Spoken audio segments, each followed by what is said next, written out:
China মরুভূমিতে বেড়া পালন করে একটি অভিনব ও টেকসই পদ্ধতির মাধ্যমে যা পরিবেশের সুরক্ষা ও অর্থনৈতিক উন্নয়ন দুটিকেই একসাথে সমর্থন করে। তারা মূলত ইকো গার্ডেনিং বা পরিবেশ বান্ধব চারণ ব্যবস্থা ব্যবহার করে থাকে।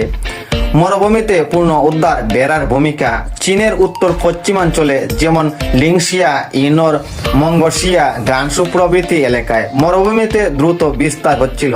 সরকার এই সমস্যা মোকাবেলার জন্য বেড়া পালনের একটি কৌশল বের করে। সংযোজিত কারণ বেড়াগুলোকে একটি নির্দিষ্ট সময় ও নির্দিষ্ট এলাকায় চড়তে দেওয়া হয়। গাছ ও ঘাস রোপণ, বালুর মাধ্যমে সহনশীল ঘাস ও গাছ লাগানোর জন্য যেগুলোকে শেকড় মাটি আঁকড়ে ধরে রাখে। বেড়ার বিষ্ঠা বা সার হিসেবে ব্যবহারের ফলে গাছগুলো দ্রুত বেড়ে ওঠে এবং মাটি উর্বর হয়। চারণভূমি নিয়ন্ত্রণ, মরুভূমিতে সরাসরি ঘাস কম থাকায় তারা পূর্ণমায়ন চারণ পদ্ধতি ব্যবহার করে। নির্দিষ্ট সময়ের জন্য এক এলাকায় চড়ানো হয়, পরে সেই জমি বিশ্রামে রাখা হয় ঘাস বেড়ে ওঠার জন্য। এতে ঘাস মাটির ক্ষয় কমে এবং পরিবেশের উপর চাপ পড়ে না। কামার ভিত্তিক পদ্ধতি, কিছু এলাকায় তারা আধা গৃহপালিত পদ্ধতিও ব্যবহার করে।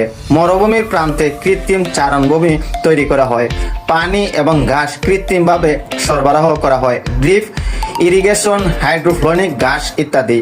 চীনা মরুভূমিতে বেড়া পালনকে শুধু পশুপালনের একটি রূপ হিসেবে দেখাচ্ছে না, এটি একটি পরিবেশ বান্ধব পূর্ণ উদ্ধার দরিদ্র বিমোচনের কৌশল হিসেবে ব্যবহৃত হচ্ছে। বিজ্ঞান, প্রযুক্তি ও পরিবেশের সংরক্ষণ সব ক্ষেত্রেই ব্যবহার করে তারা মরুভূমির জীবন্ত করে তুলেছে।